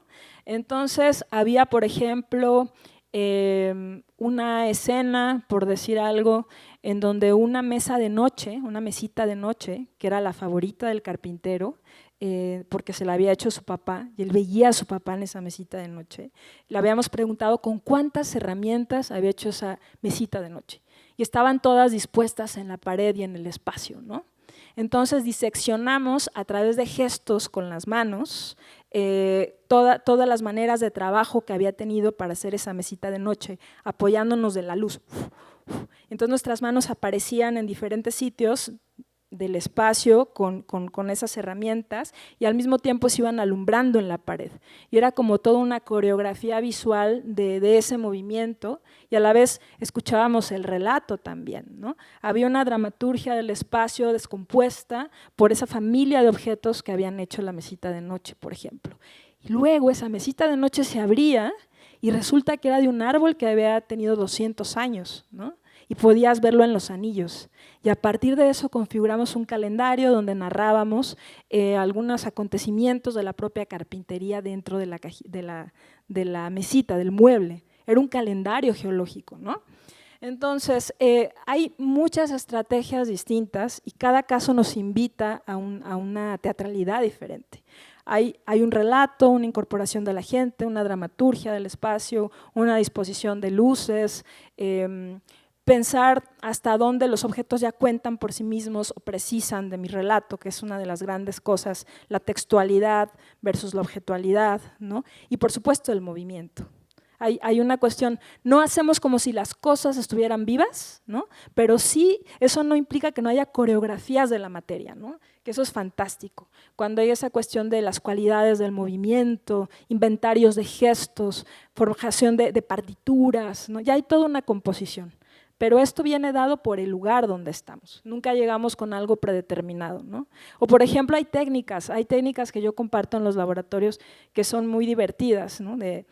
Cuando hay documentos, por ejemplo, que aquí en la carpintería había libros, fotos, yo le llamo PowerPoint analógico, que es un poco como de qué maneras muestro esos documentos. Nunca usamos proyecciones, nunca. Siempre es todo, intentamos que sea analógico y con el tacto, ¿no? Nunca hay proyecciones y si las hay son también de diapositivas porque nos gusta la materialidad. Entonces ahí pues sería fácil proyectar o hacer un circuito cerrado, ¿no? Con cámara, pues de todo eso, pero en realidad no vamos por ahí. Nos gusta más la lógica de las manos, ¿no? Como la inteligencia de las manos. Hay una cosa artesanal que viene heredada de los títeres y las marionetas. Yo era titiritera antes, ¿no? Entonces me viene toda esa cuestión de la mano, del animar, ¿no? Animar el PowerPoint analógico, las sombras, el mundo de las sombras es fantástico. Mi compañero detective, Jomi Oligor, es ingeniero poético y entonces construye máquinas con motores, juguetes causales y hay formas de presentar los objetos también que le dan una poética, ¿no? Y no es que construyamos personajes, lo que les decía, no caracterizamos a los detectives, ¿no? Más bien construimos una presencia que acompaña las cosas y que cambia totalmente según el lugar en donde estamos. Porque una cosa que pasa en los teatros de objetos es que las materias te pueden llegar a cambiar la voz, la manera de hablar, la manera de moverte, de acuerdo al afecto que te generan, ¿no? Y eso es bien interesante cuando lo llegas a percibir. Por eso digo que es una teatralidad como muy específica, ¿no? Que también genera imágenes. Construimos imágenes metafóricas con las cosas o imágenes metafóricas que ya están dadas en las cosas. La mesita de noche de Armand es su papá, es una familia de producción, es un calendario geológico, ¿no? Y entonces las cosas se animan también por la memoria y la subjetividad, ¿no? Entonces, ahorita voy a mostrar más casos donde se muestra un poco cómo se van haciendo esas teatralidades, ¿no? Pero es complejo, tendríamos que hacer un laboratorio aquí de teatro de objetos. Ya lo hicimos la semana pasada y fue bien bonito. ¿Qué más? ¿Qué horas son? Ok, tengan en cuenta que como ya están participando aquí, no vamos a hacer hacia el final, o sea que ya está incluida la conversación. Así que si alguien se queda con algo en el tintero, tiene que compartirlo. Bien, ¿cómo vamos de tiempo? Sí, vamos bien. Este es bien bonito. Esto es para la gente que trabaja con comunidades, creo que le puede ser muy útil, que son los dispositivos cooperativos objetuales, ¿no?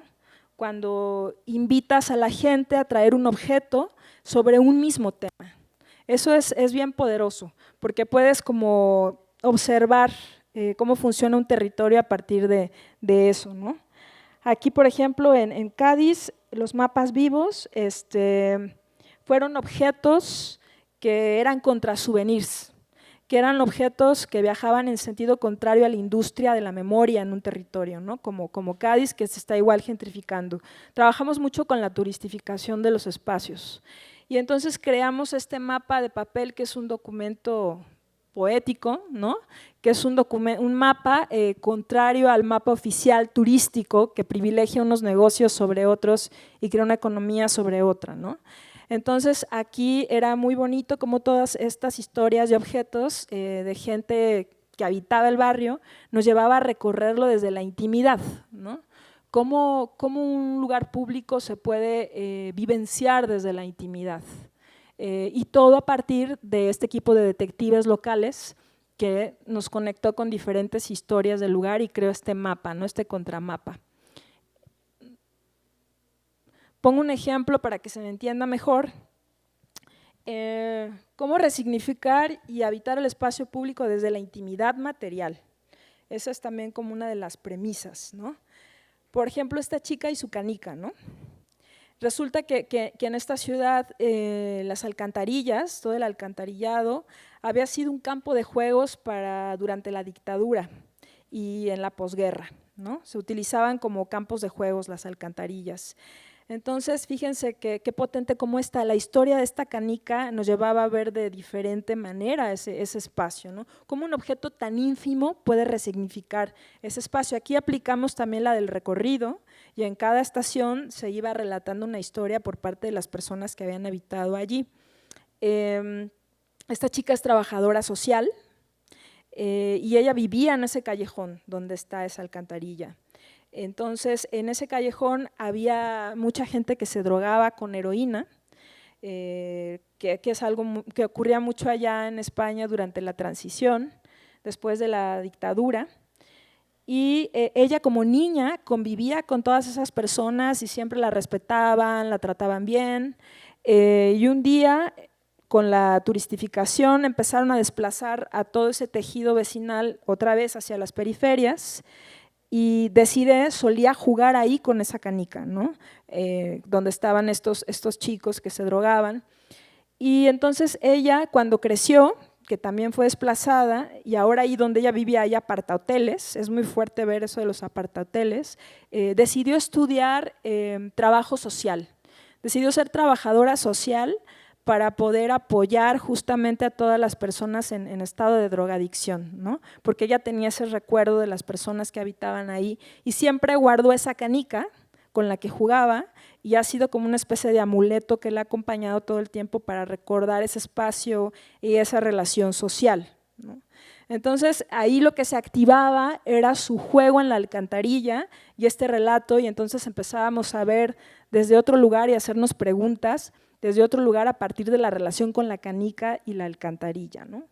Y los mapas vivos pues funcionaba de este modo, a través de estas no sé, los negocios, los típicos negocios que tienen muchísimo tiempo en los barrios, en los lugares y que son museos, verdaderos museos, ¿no?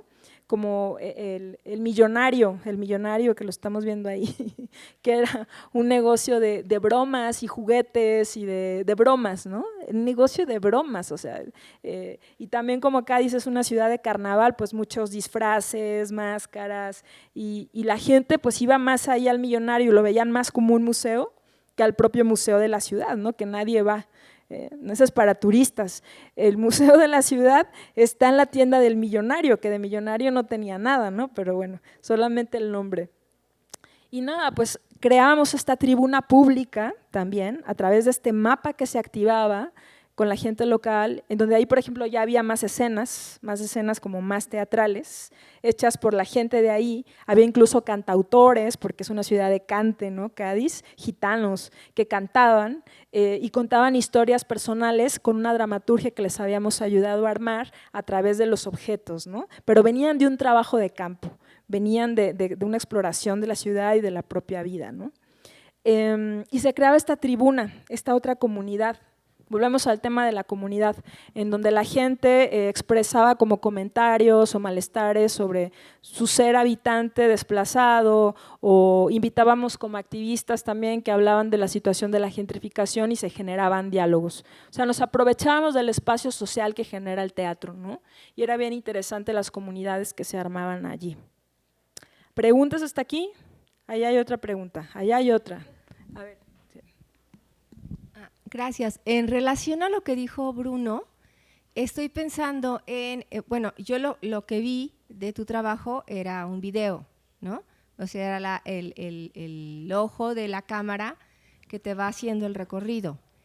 Cuando tiene los objetos ahí presentes, ¿cuál es la intención de que, o cómo está pensado para que la gente que lo visita esta pieza, obra o no sé cómo le llames, o caso, ¿no? La recorra tocándola, o hay un guía, o hay actores, actantes, performers, no sé cómo se les podría llamar, que van interactuando con los objetos? Pues es que cada caso es diferente, ¿no? No podemos hablar de una única manera de hacerlo.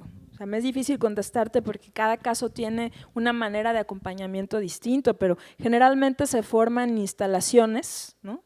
Con tantos objetos termina armándose un espacio instalativo que al final puede ser recorrido, pero ese espacio instalativo se activa a través de cuerpos y relatos, secuencias, ¿no?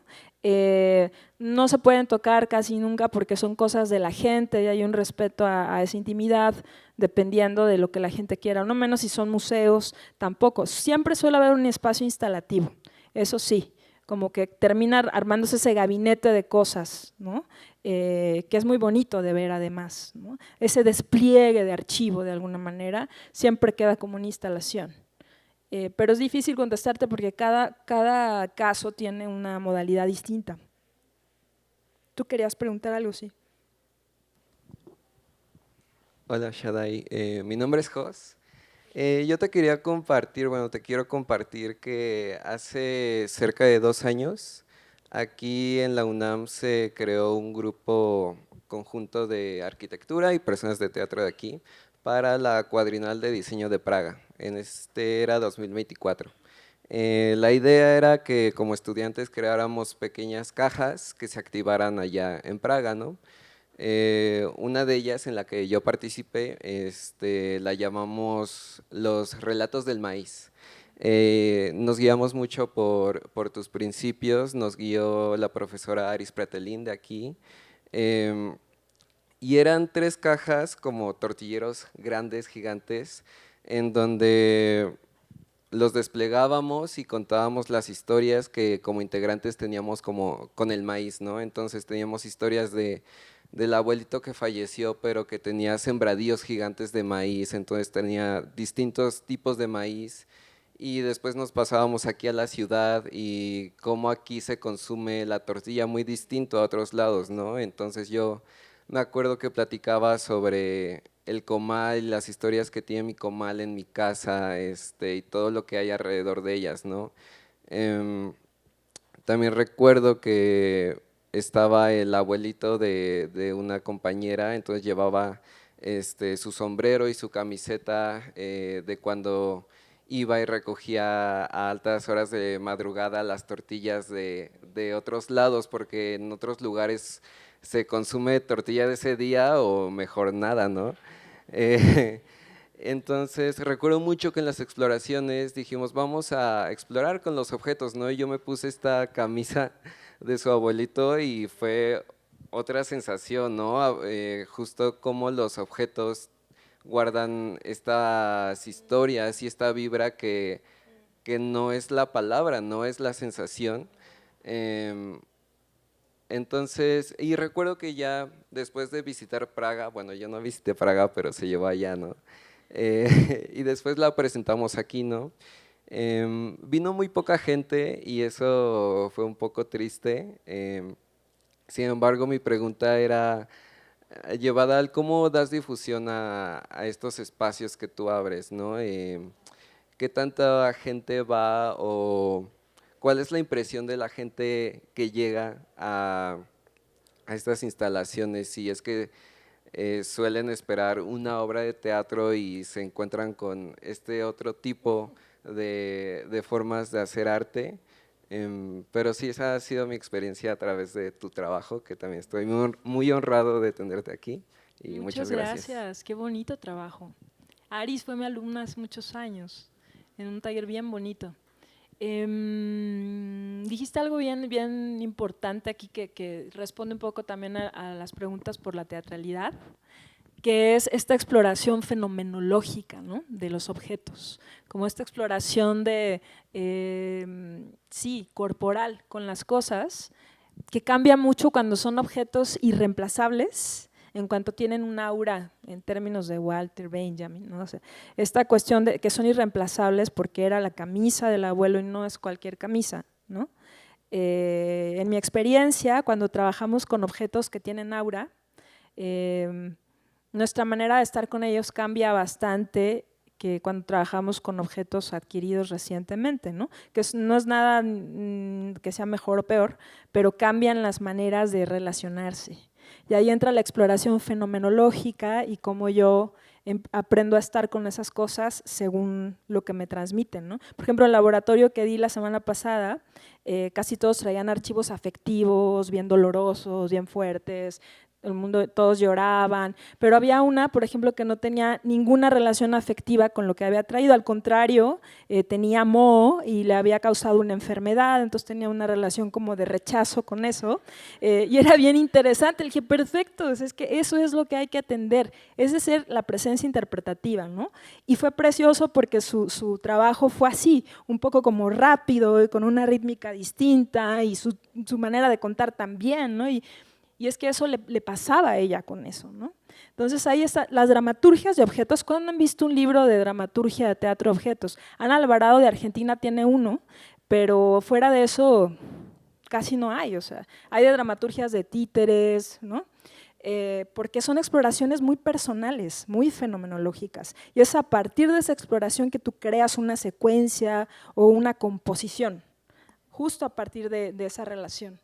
Y pues es que donde nosotros presentamos esto suelen ser marcos de festivales, las propias organizaciones que nos invitan crean la difusión, ¿no? Y como le pasaba a las polleras hace rato, lo nuestro también es muy difícil de comprender, ¿no? Como es una agencia de detectives de objetos, la gente se imagina muchísimas cosas, ¿no? O sea, es como, hay gente que… entonces, justo, las descripciones hablan de la intersección, ¿no? Es trabajo teatral, comunitario, que se fija en la cultura material y que genera formatos distintos para generar relatos, ¿no? Y justo eso es lo bonito, ¿no? Como romper un poco los esquemas de lo que esperamos ver o pensar que el teatro es una sola cosa, ¿no? En realidad son los teatros, ¿no? Los teatros, es maravilloso pensar en esa apertura, ¿no? No hay una manera de hacer un teatro, o sea, hay muchas maneras de hacer teatro, es una palabra inmensa, donde no hay absolutismos de una manera, no hay muchas. Entonces, aprovechar de esa teatralidad, como se comentaba en las mesas anteriores, esa mirada, esa performatividad del mundo, o ese espacio como observatorio o como encuentro público, ¿no? También, que tiene el teatro. ¿Sí? Sobre su objetivo estas exposiciones, al mostrar estas piezas, tienen como objetivo que el público tenga una relación personal y única con cada experiencia, o buscan unificar la experiencia y que sea como una misma experiencia para todos. No sé si me explico. Sí, siempre es distinta. No puedes tú condicionar la recepción por más que quieras, ¿no? Y no solo en nuestro trabajo, en general. La recepción, por más que la quieras dirigir, siempre no sabes nunca, depende de la condición situada de quien venga, ¿no? De su contexto, su singularidad, va a comprender una cosa muy distinta, de su nacionalidad también, va a comprender una cosa muy distinta u otra, y esa es la belleza de la diversidad cultural, ¿no? Entonces, lo que sí puedo responder, y a ti también te respondo con esto, es que sí, desde los 20 y tantos años que llevo trabajando en las formas animadas, sí percibo que hay como una fascinación que conecta con la infancia, de alguna manera, cuando trabajas con objetos, ¿no? Que no son títeres y marionetas. ¿Por qué? Yo creo que es, primero, por la escala, segundo, por una cuestión de lo indistinto, ¿no? Cuando jugábamos y éramos pequeñas, pensábamos que las cosas estaban vivas, ¿no? El típico ejemplo de cuando te enojabas con una puerta que menciona Winnicott porque te pegaba, ¿no? Entonces tú también le pegabas, ¿no? Hay como hay una cuestión de lo indistinto en esa percepción animista del mundo que continúa. Están otras lógicas culturales que no es la lógica occidental, ¿no? Los pueblos originarios, en África, en muchos sitios, la materia está viva, no estoy mirando yo a la casa me está mirando a mí, ¿no? Entonces, es este campo de trabajo, por eso le llamo campo escénico animista, porque justamente se hace esa pregunta. Yo les digo en el laboratorio, es una pregunta por el alma en el fondo, ¿no? Baudelaire decía que la primera metafísica del ser humano es cuando jugábamos y pensábamos que las cosas estaban vivas, ¿no? Desde el punto de vista occidental. Entonces, en el fondo es una pregunta por el alma. Nos devuelve ese lugar de lo indistinto y esa pregunta por los animismos contemporáneos también, porque hay animismos muy perversos con el que el capitalismo juega, ¿no? Le depositamos toda nuestra fe a una marca de champú porque nos va a arreglar el pelo, ¿no? Al producto, a la mercancía. Entonces hay una fascinación de los públicos por estas maneras de trabajo con la materia, ¿no? Eso sí he percibido en todos estos años de trabajo. ¿Algo más? Hola. Hola. Yo quería preguntarte, yo siento que hay como una tendencia a la hegemonización, ¿no? del gusto, diría yo, ¿no? Creo que tu trabajo se basa mucho en, pues evidentemente, los objetos que van quedando, ¿no? Que vamos teniendo. Y bueno, voy a hacer referencia a las redes sociales, como no podía faltar. A mí me viene a la mente este meme que dice como lo que me heredó mi abuela, ¿no? Que es un mueble de madera, ¿no? Todo lindo con grecas, etcétera, y luego dice lo que yo le voy a heredar a mi hijo, y es un huacal, ¿no? Entonces, creo que tiene mucho que ver con la economía, ¿no? Que las personas jóvenes ya no pueden acceder a comprar cosas, pero también tiene que ver con el minimalismo como una política, ¿no? Para hegemonizarnos a todos, y cómo esto puede llevar a la pérdida de la memoria familiar, comunitaria hasta cierto punto, ¿no? Pero creo que esto sí va, o sea, tú vas a una casa de la tía o de la abuela y hay, ¿no? La vitrina con chorrocientas cositas, hay como para rebuscar, revivir, ¿no? Los álbumes fotográficos. Y hoy en día tal vez vas a la casa de tus amigas y tienen, ¿no? A lo sumo una sala, intentan que todo esté como pulcro, también esta cosa de ya todo es beige, ¿no? Y cómo las esferas intentan justo hegemonizar, ¿no? El gusto, la estética de los hogares, ¿no? Entonces, ¿tú cómo crees que esto tiene un impacto, ¿no? Tal vez pues, hablas mucho como de la política de las cosas, ¿no? En este caso, como en la política de la memoria, pues, individual y tal vez familiar, ¿no? Pues, como decía en un principio, como que intento entender la memoria de manera muy amplia, ¿no? Como no, tampoco romantizar tanto como los objetos del pasado o los apegos a las cosas. Podría interpretarse así, pero en realidad no es así. A mí, por ejemplo, lo que estás contando me parece un súper temazo para tratar, ¿no? La despersonalización, la fluidez, la necesidad de quedarse sin cosas porque son un peso, el desapego material en ese sentido, ¿no? El desecho, finalmente, la cultura del desecho, que eso no ocurría antes. Hay lugares donde hay una cultura de la reparación muy grande, ¿no? Ni qué decir en los lugares socialistas, ¿no? En Cuba, por ejemplo, donde estuve trabajando también, es ahí. Hay un racionamiento de las cosas en donde las bolsas de plástico se heredan por necesidad, ¿no? Y ahí esta romantización de la memoria, por ejemplo, ahí es rechazada. Ellos quisieran vivir en otra condición, pero no se puede, ¿no? Entonces, a mí me lleva más bien a ponerlo como una problemática de la desmaterialización, ¿no? Sin romantizar la materialización tampoco. Quiero decir, a mí como antropóloga pues me interesa más como abordar el fenómeno desde un lugar complejo, ¿no? Y en dónde acaban todas esas herencias que legamos, ¿no? ¿Por qué la gente quiere deshacerse de los muebles de la abuela y quiere comprar muebles de IKEA, ¿no? Porque hay un cambio de la idea del diseño y hay un derecho también, hay un derecho a deshacerse y despegarse de las cosas, ¿no? De no estar cargando también. Y hay otras formas de almacenar la memoria también, a través de la oralidad. Fíjense, y soy detective de objetos, pero estoy defendiendo la fluidez de las cosas también, ¿no? Porque llega mucha gente atormentada a mis laboratorios, por jóvenes, muy jóvenes, por las herencias, que no saben qué hacer con las herencias, ¿no? La pregunta es, ¿por qué tenemos que guardar todo en todo lo que nos pesa porque tiene una memoria familiar, ¿no? Tal vez podemos cuestionar la idea de memoria familiar. Sí, hay muchas maneras de guardar esa memoria que no tiene que ver justo con el apego. De hecho, si observamos la idea del apego material desde otras culturas, es bien interesante, ¿no? Porque tenemos este mal de archivo en Occidente, de querer guardar y acumular las memorias, pero en realidad en otros lugares, vuelvo a África, o sea, hay muchos lugares donde la materia está en circulación todo el tiempo y no hay esta necesidad de que tenemos como del patrimonio, de la patrimonialización de las cosas, ¿no? O sea, si nos vemos, si nos extrañamos culturalmente, es bien curioso. Wow, ¿por qué tenemos esta idea del archivo como acumulación, ¿no? De guardar y guardar capas y legados?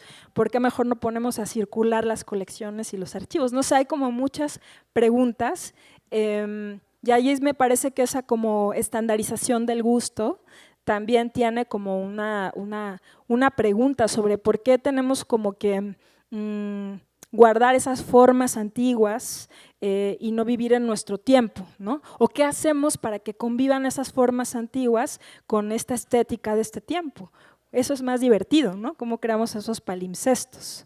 Pero no sé, lo único, es difícil contestarte, pero sí creo que lo interesante es como no romantizar las cosas, ¿no? Y también como vivir en el tiempo en que vivimos, sin vivir con ese apego a la memoria, pero sin faltarle al respeto también. ¿O por qué no? Hay gente que quiere faltarle totalmente el respeto a cosas que le pesan, ¿no? Con esa idea del patrimonio que viene del patriarcado, de hecho, del padre, ¿no? Entonces, no sé, son muchos cuestiones. Estos observatorios son para cuestionar justo esas preguntas, ¿no? No sé si te contesté, pero es un debate muy amplio. Un poquito hablando de la virtualidad que acaba de mencionar la compañera. O sea, pienso un poquito en las detectives de objetos del futuro. O sea, porque ahorita todavía tenemos las cosas de la abuelita, todavía están, ese pasado está todavía ahí a la mano. Pero los detectives del futuro, pues el único lugar de archivo va a ser pues el celular. Porque ahí están las fotos, porque ahí están los teléfonos, ahí están las posibles notas, o sea, porque lo que está acabando la virtualidad es con la materialidad, ¿no? La música ya no es material, ¿no? O sea, yo soy coleccionista de cassettes, por ejemplo, entonces, porque yo estoy sobre la materialidad de la música, ¿no? En relación a lo que está pasando ahora. Entonces, ¿cómo estás procesando un poquito la virtualidad en relación a tu búsqueda objetual, material? Pues todavía no nos hemos enfrentado en ningún caso de esos, supongo que llegará con el tiempo, ¿no? Pero pues sí, finalmente es excavar, son excavaciones, ¿no? Es curioso la arqueología, los desentierros, cómo insistimos en hacer retornar lo que fue para que aparezca. A mí me impresionan muchísimo las ofrendas, por ejemplo, que hay en todos los museos de antropología, las ofrendas que se desentierran y se muestran y se colocan como si nadie las hubiera encontrado, como si estuvieran ahí, ¿no? Como, ¿no? Si no hubiera habido una intervención de poder ahí. ¿Y por qué queremos resucitar a los muertos de ese modo? Esos lugares profanados, ¿por qué se muestran otra vez? En términos pedagógicos, de aprendizaje, de comprensión histórica, ¿no?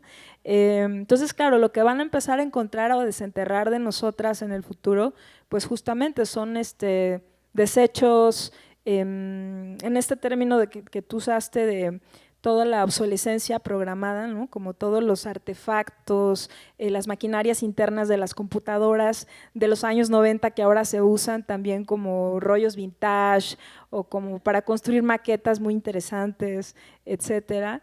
¿Cómo vamos a resignificar esos residuos, ¿no?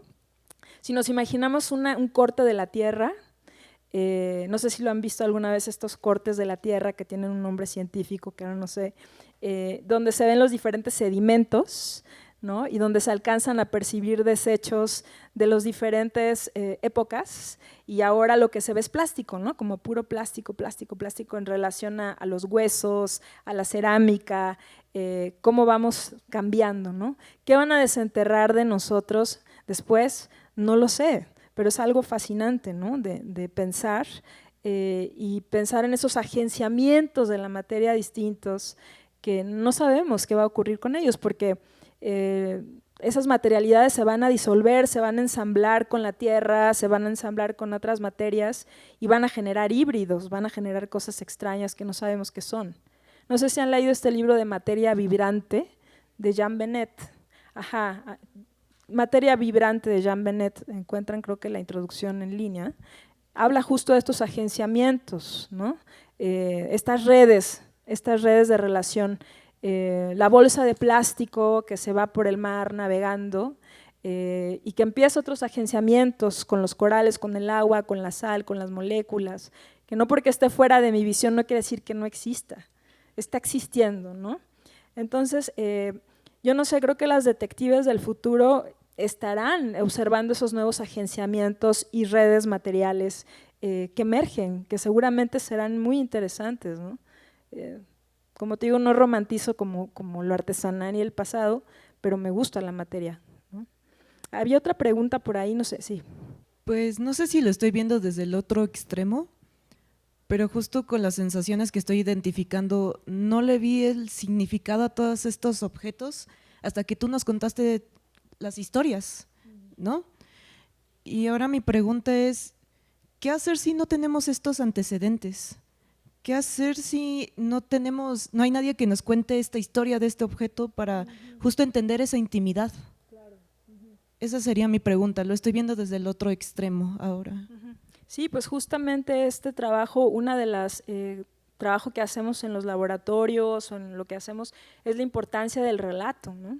O sea, justamente estás ejerciendo de detective para excavar esa dimensión situada de las cosas que se pierde, por ejemplo en los museos, esto que estamos viendo, ¿no? en esta reserva del Museo de la Ciudad de Quito donde trabajamos, son una acumulación de cosas que nadie sabe de dónde vienen ni cómo llegaron allí, cómo nuestro trabajo consiste en devolverle cuerpo a esas cosas, devolverle relato situado, si quieres inmaterialidad, que así es como se llama en patrimonio, ¿no? La inmaterialidad que hay detrás de esas cosas. Y cuando no existe, porque hay una laguna histórica, como en este caso, que no se sabe cómo llegaron las cosas a este museo de narrativa colonialista, pues hay que otorgársela, hay que dársela, ¿no? Ahí creamos, por ejemplo, una contrarreserva, que a través de un equipo de detectives locales estuvimos trabajando las historias situadas de cosas a partir de las fabulaciones y de las reapropiaciones de las cosas. O sea, te respondo también cuando te encuentras con objetos que ni siquiera tú sabes qué historia tienen, ¿no?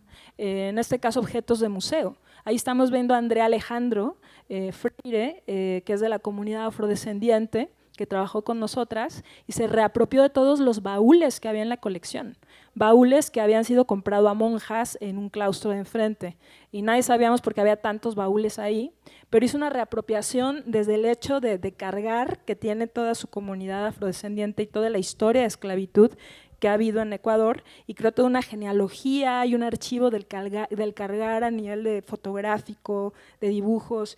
Hizo como toda una interacción en la instalación de cargar con su cuerpo y le puso criado mudo, que no sé si saben, pero en el portugués de Brasil criado mudo es mesita de noche, ¿no? O sea, todavía se llama así, porque se ponían las personas afrodescendientes al lado de las camas a sostener las cosas, ¿no? Entonces él dice, estos muebles son mis ancestros. Y a partir de eso crea toda esta posesión, le da historia a esas cosas sin historia. Te estoy contestando desde el otro lugar, no solo de buscar la historia que ya tienen, sino de inventar nuevas historias. Y aquí es donde entra la ficción especulativa, la memoria especulativa, y le damos la vuelta a las cosas, desde la posesión personal, ¿no? Y más ahorita en el contexto de Ecuador, que hay una criminalización súper fuerte a la comunidad afro por el narcotráfico, ¿no?